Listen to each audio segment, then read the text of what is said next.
दोस्तों 13 दिसंबर 2001 के अंदर पार्लियामेंट के ऊपर अटैक हुआ था और उसके अंदर हमारे कुछ जो सिक्योरिटी एजेंसीज के जो सिपाही हैं वो पार्लियामेंट की रक्षा करते हुए जो है वीर गति को प्राप्त हुए थे। और आज इतने सालों के बाद में ठीक उसी की बरसी के ऊपर फिर से पार्लियामेंट के अंदर एक अटैक हुआ और इस बार जो है अटैकर्स को पार्लियामेंट के अंदर बल्कि लोकसभा के अंदर भी पहुंचकर जहां पर हमारे जो एमपीज है वो डिबेट कर रहे थे। दोस्तों जब 2001 के अंदर इंडियन पार्लियामेंट पर अटैक हुआ था उस टाइम पर बीजेपी की सरकार सेंटर में थी और हमारे प्रधानमंत्री जी श्री अटल बिहारी वाजपेयी जी थे। ये अटैक दोस्तों Pakistani based terror camp group लश्कर ए तोयबा और जैश ए मोहम्मद के द्वारा किया गया था। और इस अटैक के अंदर दोस्तों जो है हमारे पार्लियामेंट को और हमारे पार्लियामेंट के अंदर जो एमपीज थे उनको बचाने के लिए हमारी सिक्योरिटी एजेंसीज के का कुछ जो है सिपाही भी जो है इसके अंदर जो है वीर गति को प्राप्त हुए और उनको जो है पूरा भारत आज भी जो है वो नमन करता है। और दोस्तों इस अटैक की वजह से भारत ने इसका बदला लेने के लिए प्रधानमंत्री जी अटल बिहारी वाजपेयी ने एक ऑपरेशन पराक्रम चलाया था और हमारी जो मिलिट्री है वो करीबन 10 महीने तक जो है वो बॉर्डर के ऊपर खड़ी रही पाकिस्तानी बॉर्डर पर और उसका बदला लेने के लिए जो है ग्रीन सिग्नल का इंतजार करती रही। हालांकि जो है प्रधानमंत्री जी अटल बिहारी वाजपेयी ने कभी भी ग्रीन सिग्नल नहीं दिया और हमारी जो सेना है उसको वापस बुला लिया गया। लेकिन एक ऐसा पल आया था जब भारत जो है वो युद्ध के बिल्कुल ही मुहाने पर पहुंच गया था। आज 22 सालों बाद में दोस्तों फिर से पार्लियामेंट में अटैक हुआ। इस बार जो अटैक हुआ है वो पार्लियामेंट की नई बिल्डिंग में हुआ है और इस बार ये अटैक इस तरीके से था कि पिछली बार जो हमारी सिक्योरिटी एजेंसीज ने जो अटैकर्स थे उनको पार्लियामेंट की बिल्डिंग में एंटर नहीं करने दिया। इस बार जो अटैकर्स थे वो पार्लियामेंट की बिल्डिंग में एंटर हुए न कि बल्कि इंटर हुए। वो बेसिकली जहाँ पर लाइव जो है डिबेट चल रही थी लोकसभा के अंदर वहां पर एमपीज के बीच में जो है ये अटैकर्स पहुंच गए। इस बार दोस्तों अटैकर्स पाकिस्तान से नहीं आए थे बल्कि ये सारे भारतीय थे। इसमें से दो जो लोग थे उसमें से एक का नाम सागर शर्मा दूसरे का नाम डी मनोरंजन है। इन्होंने जो है पीली जो स्मोक है उसके कैनिस्टर जो है लोकसभा के अंदर जाकर जो बस्ट किए और उसमें से दो दो जो है उनमें से एक नीलम देवी है और दूसरा जो है अमोल सिंधे। इन्होंने जो है लाल कलर के और येलो कलर के कैनिस्टर जो है पार्लियामेंट के बाहर में बस्ट किए और जो उनमें से जो पांचवा बंदा है ललित झा जिनका घर जो है गुड़गांव में है वो ये पांचों जो है उनके यहाँ पर जो है ठहरे हुए थे। दो अटैकर्स दोस्तों जो पार्लियामेंट के अंदर लोकसभा के अंदर पहुंच गए थे एमपीज के बीच में ये बेसिकली इनको जो है पास मिला हुआ था बीजेपी के एमपी प्रताप सीमा से और ये जो है ऊपर जो दर्शक जो बैठकर जो लोकसभा की कार्यवाही देखते वहां पर बैठे हुए थे और उसके बाद में अचानक जो है ये जो है 15 फीट की ऊंचाई से जो है पार्लियामेंट जहाँ पर डिबेट चल रही थी जहाँ पर एमपीज बैठे हुए थे वहां पर वो जो है जंप लगा देते हैं और लोकसभा के जो अध्यक्ष जो बैठे हुए उनकी तरफ जो है वो दौड़ने की कोशिश करते हैं और फिर वहीं पर जो है वो अपने दो कैनिस्टर निकालते हैं येलो स्मोक के और पूरे जो लोकसभा है उसमें स्मोक ही स्मोक हो जाती है और वहीं पर हमारे जो कुछ बहादुर जो एमपीज हैं इन दोनों को पकड़ लेते हैं और थोड़ी बहुत इनकी पिटाई भी कर देते हैं। अचरज की बात यह है दोस्तों कि उस टाइम पर इतना जो टाइम लगता है वहां पर आपको कोई भी सिक्योरिटी गार्ड जो है इसके अंदर एक्शन में आता हुआ नजर नहीं आता है। इसके अलावा दोस्तों पार्लियामेंट के बाहर जो है जर्नलिस्ट के बीच में एक बहुत ही अजीबोगरीब ड्रामा चल रहा होता है। उसमें से एक जर्नलिस्ट के पास में जो है वो जो कैनिस्टर होता है वो उनको मिल जाता है और उस वो जो है अपना लाइव टेलीकास्ट करते हैं। लोग अपने जो चैनल है उसको उस पर अपने जो दर्शक जो होते हैं उनको बता रहे होते हैं कि इस कैनिस्टर के थ्रू जो है येलो स्मोक जो है वो की गई थी और अपने जो बाकी के जो जर्नलिस्ट होते हैं उसको उनको भी यही दिखाने के लिए वो उससे एक तरीके से छीना झपटी करने लग जाते हैं उस कैनिस्टर को लेने के लिए और ये पूरा ड्रामा दोस्तों जो है वो लाइव टेलीकास्ट पे पूरा भारत देख रहा होता है। इससे ये पता चलता है दोस्तों कि भारत के जो जर्नलिस्ट हैं वो बहुत ही घटिया लेवल पे पहुंच गए हैं।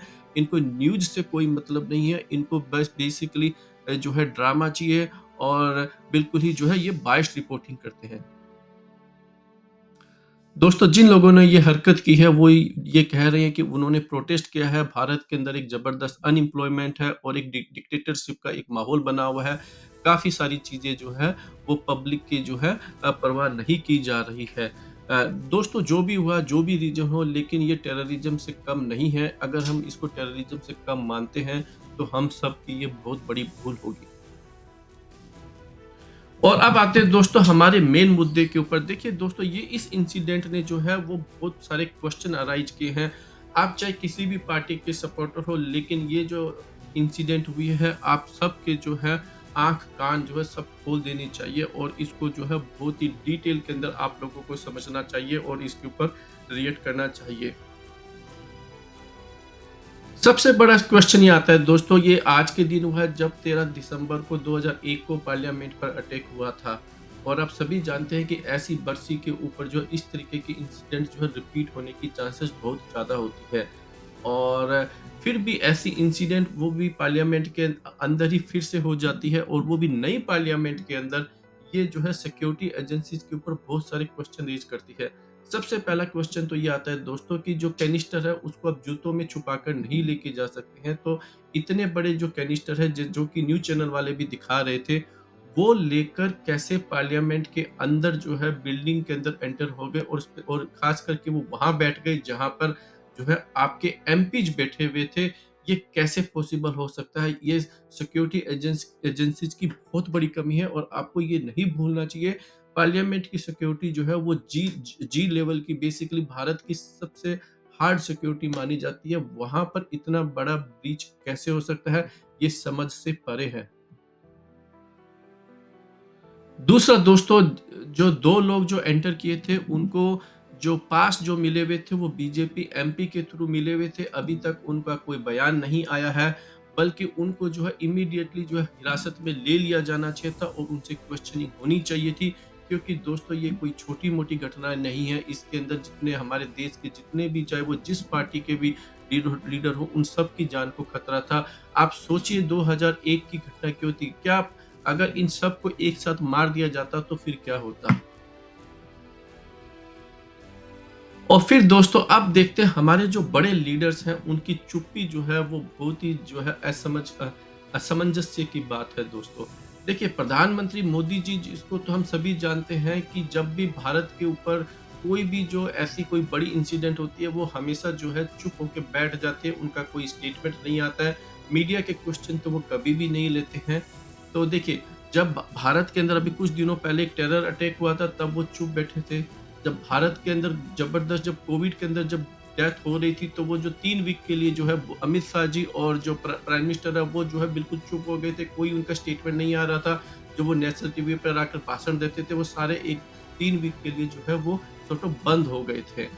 और क्या आपको नहीं लगता है कि ये घटना जैसी भी हो, प्राइम मिनिस्टर को जो है एटलीस्ट जो है एड्रेस करना चाहिए था। अमित शाह जी को इस पर कोई स्टेटमेंट देना चाहिए था, लेकिन किसी ने भी इसके ऊपर जो है स्टेटमेंट देना जो है वो वाजिब नहीं समझा। क्या दोस्तों आपको नहीं लगता है कि सिक्योरिटी एजेंसीज के किसी बड़े ऑफिसर को आकर इस पर प्रेस कॉन्फ्रेंस करनी चाहिए थी, और उस पूरे इशू को एड्रेस करना चाहिए था? दूसरा दूसरा सवाल ये भी उठता है दोस्तों, जब हमारे एमपीज जब उन दोनों को पकड़ रहे थे और काफी देर तक उनकी पिटाई कर रहे थे, तब तक भी आपको वीडियो के अंदर कोई भी सिक्योरिटी एजेंट जो है आपको वहां पर नहीं दिखता है। तो इससे ये पता चलता है कि भारत की जो सिक्योरिटी है वो बहुत ही कमजोर है। ये इश्यू दोस्तों एक और क्वेश्चन अराइज करता है, जब वहां पर स्मोक जो है, कैनिस्टर जो है वो बस्ट किए गए, तो पूरे पार्लियामेंट के अंदर जो है वो येलो जो है स्मोक हो गई थी। और हमारे एमपीज जो है वो बेसिकली वहीं पर खड़े हुए थे। तो क्या वहां पर क्या कोई एजुकेशन जो है वो दिलानी चाहिए कि ऐसे माहौल में एमपीज को क्या तुरंत जो है अपने पार्लियामेंट को उस पर्टिकुलर चैम्बर को खाली करके अपनी एक सिक्योर जगह पर पहुंच जाना चाहिए? ऐसा कुछ भी यहाँ पर देखने को नहीं मिला, और ये बहुत ही सीरियस इश्यू है। इसके अलावा दोस्तों, जो भारत की जो अपोजिशन पार्टीज है, उनका भी जो रिस्पॉन्स है वो चुप रहा है। उन्होंने भी जो है इस पर कोई ज़्यादा हंगामा खड़ा नहीं किया है। और ये जो है सारी चीज़ें दोस्तों, चाहे वो गवर्नमेंट हो, चाहे वो अपोजिशन हो, दोनों का एक तरीके से चुप रहना और ज़्यादा इस मुद्दे को तूल नहीं देना, ये बहुत ही एक भारत की जनता के लिए कोई अच्छी बात नहीं है। क्योंकि देखिए, अगर अपोजिशन क्वेश्चन नहीं करेगी, तो गवर्नमेंट अपनी मनमानी करती रहेगी। और अगर चाहे आप गवर्नमेंट के सपोर्टर ही क्यों ना हो, अगर आप गवर्नमेंट से इन इश्यूज पर अगर क्वेश्चन नहीं करोगे, तो ये आपको कहीं न कहीं जो है, आपको टेक इट ग्रांटेड ले लिया जाएगा और ये आपके लिए ही अल्टीमेटली एक नुकसान वाली बात है। दोस्तों, जब डिमोनेटाइजेशन हुआ, आपके पैसों को निकालने के लिए ही आपको ही जो है लाइन में खड़ा कर दिया गया। अभी मणिपुर का इंसिडेंट हुआ, उसके अंदर भी प्राइम मिनिस्टर जो है वो चुप रहे और अभी भी वहाँ पर जो है शांति बरकरार नहीं हुई है और प्राइम मिनिस्टर ने न तो वहाँ पर विजिट की है और न ही वो कोई जो है स्टेटमेंट देते हैं।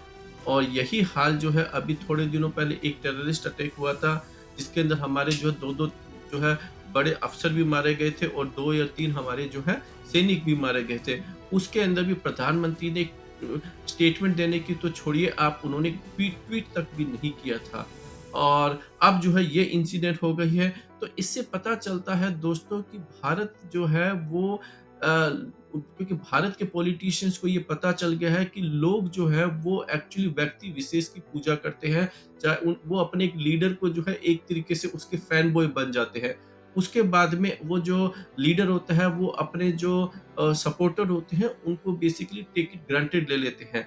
दोस्तों देखिए, इसके अंदर आपको समझना पड़ेगा कि अगर आप इस पर रिएक्ट नहीं करोगे, तो आने वाले सालों के अंदर चाहे कितनी भी बड़ी इंसिडेंट हो जाए, कोई भी पॉलिटिशियन हो, वो रिएक्ट नहीं करेगा। आज के इस वीडियो में दोस्तों इतना ही। आप बताइए, आप इस पूरे मुद्दे पे क्या सोचते हैं? क्या आपको लगता है कि इसके अंदर प्रधानमंत्री और अमित शाह जी को आज के दिन ही, जिस दिन ये इंसिडेंट हुई, उस पर कोई स्टेटमेंट जो है देना चाहिए था और ओपोजिशन को भी जो है इसके लिए जो है वो सरकार को घेरना चाहिए था और जो हमारी मीडिया जो है उसको भी बहुत सारे जो क्वेश्चन है, खास करके उन एमपीज के ऊपर जिन्होंने पास जारी किए थे, उस पर क्वेश्चन करने चाहिए थे और हमारी जो सिक्योरिटी एजेंसीज हैं, उनके बड़े अफ़सर जो है उनको भी जो है कोई ना कोई स्टेटमेंट ज़रूर देना चाहिए था।